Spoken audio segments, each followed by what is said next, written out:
నమస్తే, welcome to పురా local. నేను మీ సంపత్ కుమార్.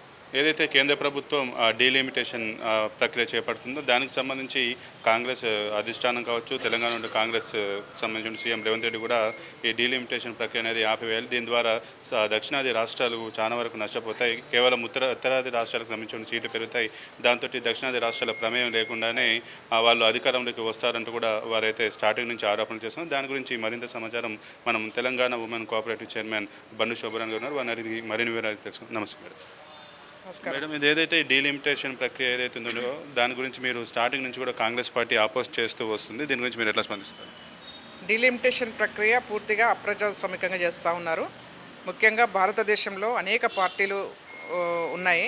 భారతదేశం అంటేనే ఒక ప్రజాస్వామిక దేశం. ఇది మరి అప్రజాస్వామికంగా చేస్తూ ఉంటే ఒక ప్రధాన ప్రతిపక్ష పార్టీగా కాంగ్రెస్ పార్టీ డెఫినెట్గా అపోజ్ చేస్తుంది.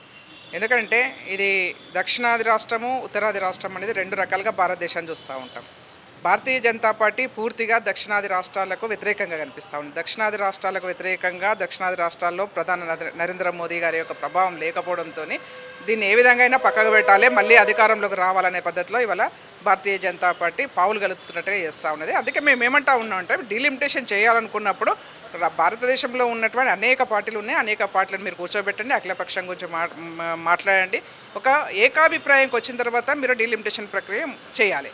దాన్ని చేయకుండా మీరు దానికి ఇంకొక రకంగా ఏంటంటే ఒక మాస్క్ వేసుకొని వస్తూ ఉన్నారు. ఉమెన్ రిజర్వేషన్ తీసుకొస్తున్నామని చెప్పేసి. ఉమెన్ రిజర్వేషన్ అనేది కాంగ్రెస్ పార్టీ యొక్క పెటెంట్. అది మేము కాంగ్రెస్ పార్టీ పూర్తిగా ఉమెన్ రిజర్వేషన్ కావాలని చెప్పేసి మాట్లాడినాము. ఇంప్లిమెంటేషన్లో కీర్తిశేషులు రాజీవ్ గాంధీ గారు లోకల్ బాడీలో ఉమెన్ రిజర్వేషన్ తీసుకొచ్చినటువంటి మహానేత రాహుల్ గాంధీ గారు.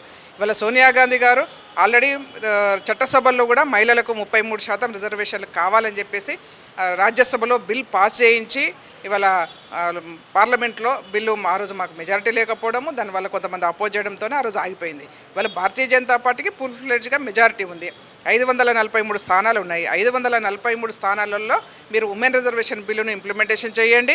దాని తర్వాత మీరు డీలిమిటేషన్ గురించి మాట్లాడండి. తప్పిస్తే మీరు డీలిమిటేషన్, ఉమెన్ రిజర్వేషన్ బిల్లును రెండు కూడా క్లబ్ చేసేసి మాట్లాడి పార్లమెంట్లో పూర్తిగా భారతదేశంలో ఉమెన్ రిజర్వేషన్కి వ్యతిరేకంగా కాంగ్రెస్ పార్టీ కొట్లాడుతుంది, డీలిమిటేషన్కి వ్యతిరేకంగా కాంగ్రెస్ పార్టీ మాట్లాడుతుంది అనే పద్ధతి తీసుకురావడం మంచి పద్ధతి కాదని కూడా ఈ సందర్భంగా తెలియజేస్తుంది. అయితే ఈ విషయంపైన మన కేరళకు సంబంధించి ఎన్నికల ప్రచారంలో కూడా ప్రధాని మోడీ దక్షిణాది రాష్ట్రాలకు డీలిమిటేషన్ తోటి ఎటువంటి నష్టం జరగదు, ఖచ్చితంగా ఇక్కడ కూడా సీట్లు పెరుగుతాయి, అన్ని దృష్టిలో పెట్టుకుని చేస్తామంటున్నారు. నిన్న కూడా కిషన్ రెడ్డి కూడా ఇదే విషయం చెప్పారు. దీని గురించి మనం ఎట్లా భావించవచ్చు? రాజకీయాల కోసం 12 మాట్లాడుతూ ఉన్నారు. నిజంగా వాళ్ళకు చిత్తశుద్ధి ఉన్నట్టయితే ఎందుకు అఖిలపక్షం పెట్టి ఒక ఏకాభిప్రాయం తీసుకొచ్చే ప్రయత్నం చేయరు? నిజంగానే మాకు చాలా అపోహలు ఉన్నాయి. మీరు చేస్తున్నటువంటి విధానం మీద అనుమానాలు ఉన్నాయి. మీరు బుల్డోజ్ చేసే ప్రయత్నం చేస్తూ ఉన్నారు. కాబట్టి దాన్ని కాకుండా మీరు ప్రజాస్వామ్యయుతంగా చేయాలనుకుంటే, రాజ్యాంగం మీద అందరికీ నమ్మకం ఉంది, రాజ్యాంగ ప్రకారం కూడా జరగాలనుకుంటే మీరు అఖిలపక్షాన్ని కూర్చోబెట్టండి. అఖిలపక్షం ద్వారా ఏకాభిప్రాయం వస్తుందో ఆ ఏకాభిప్రాయం చేసుకుందాం. ఈరోజు కొంపలంటుకునేది ఏం లేదు. మీరు చేయాల్సింది మొట్టమొదటిగా సగంలో ఉన్నటువంటి మహిళా రిజర్వేషన్ బిల్లు అది పూర్తి చేయండి. ఆ ప్రక్రియ పూర్తి చేసిన తర్వాత మిగతా విషయాలు మాట్లాడండి.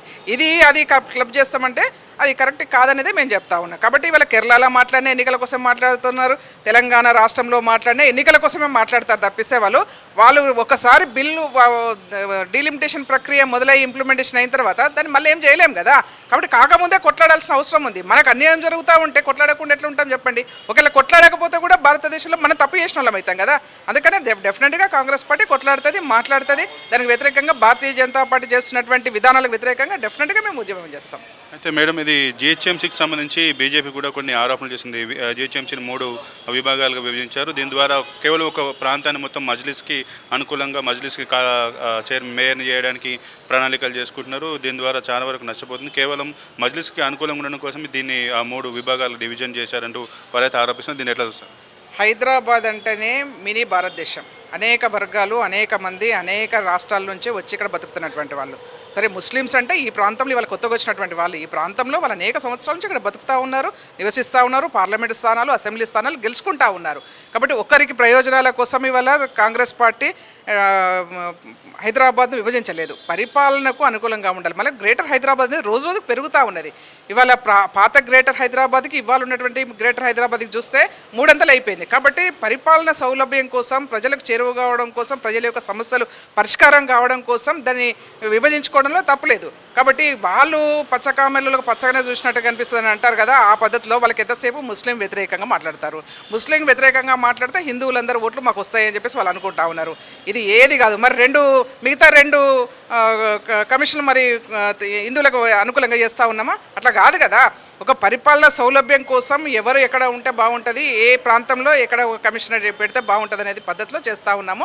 అది భారతీయ జనతా పార్టీకి ఇప్పుడు కాకపోయినా రేపు కొద్ది రోజుల తర్వాత అర్థమవుతుంది. ఎందుకంటే గతంలో కూడా చూసినాం మనం, చాలా చేంజెస్ వచ్చినప్పుడు కూడా మనం విమర్శలు వస్తూనే ఉన్నాయి, మనం చేసుకుంటూ పోతూ ఉన్నాము, ఆ ఫలితాలు అనుభవిస్తూ ఉన్నాం.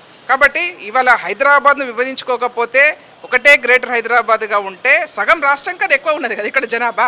మరి దాన్ని ఎట్లా చేస్తాం చెప్పండి? ఇవాళే మనం వర్షాలు వచ్చినా, మోరీలు కావచ్చు, లేకపోతే ఇంకే రోడ్ల వ్యవస్థ కావచ్చు, లేకపోతే ఇంకా ఎన్ని సమస్యలు వచ్చినా గ్రేటర్ హైదరాబాద్లో ఒకే ఒక మేయర్ గారు సమస్య పరిష్కారం చేయాలనుకున్నప్పుడు కాలాల కట్టెలు పెడతా ఉన్నారు, చేయట్లేదు. కాబట్టి 3 కమిషనరేట్గా ఉంటే డెఫినెట్గా పరిపాలన సౌలభ్యంగా ఉంటుంది, డెవలప్మెంట్కు ఆస్కారం ఉంటుంది. హైదరాబాద్ కూడా మనం పెంచుకుంటా పోతా ఉన్నాం. కాబట్టి ఇప్పుడు స్కిల్ యూనివర్సిటీ వస్తూ ఉన్నది, 4th సిటీ వస్తూ ఉన్నది. కాబట్టి ఇవన్నిటికి కూడా ఒక పరిపాలన సౌలభ్యం కోసం చేసుకున్నటువంటి ప్రాంతం హైదరాబాద్ విస్తృతంగా పెరగాలని కోరుకుంటా ఉన్నాం మనం. ఇక్కడ నుంచి చూస్తే గట్కేసరం భువనగిరి దాకా పోయింది, ఇక్కడ చూస్తే మేడ్చల్ దాటిపోయి అక్కడ తూప్రాన్ దగ్గర దాకా పోయింది. అట్లా చూస్తూ ఉంటే ఇక్కడ షామీర్పేట దాటిపోయింది, ఇక్కడ చూస్తే శంషాబాద్ మన షాద్ నగర్ దాటిపోయింది. అట్లా చూసుకుంటా ఉంటే డెఫినెట్గా పెరగాల్సిందే, 3 కమిషనర్లు కావాల్సిందే. ఏదైతే కేంద్ర ప్రభుత్వం ప్రవేశపెడుతున్నటువంటి డీలిమిటేషన్ ప్రక్రియ కాంగ్రెస్ ప్రభుత్వం ఏదైతే వ్యతిరేకం కాదని, కేవలం మహిళా రిజర్వేషన్లను ముందు బూచిగా చూపుతూ కాంగ్రెస్ మహిళా రిజర్వేషన్లను అడ్డుకుంటుందని చెప్తూ వాళ్ళు ప్రయోజనం చేస్తున్నారని, కేవలం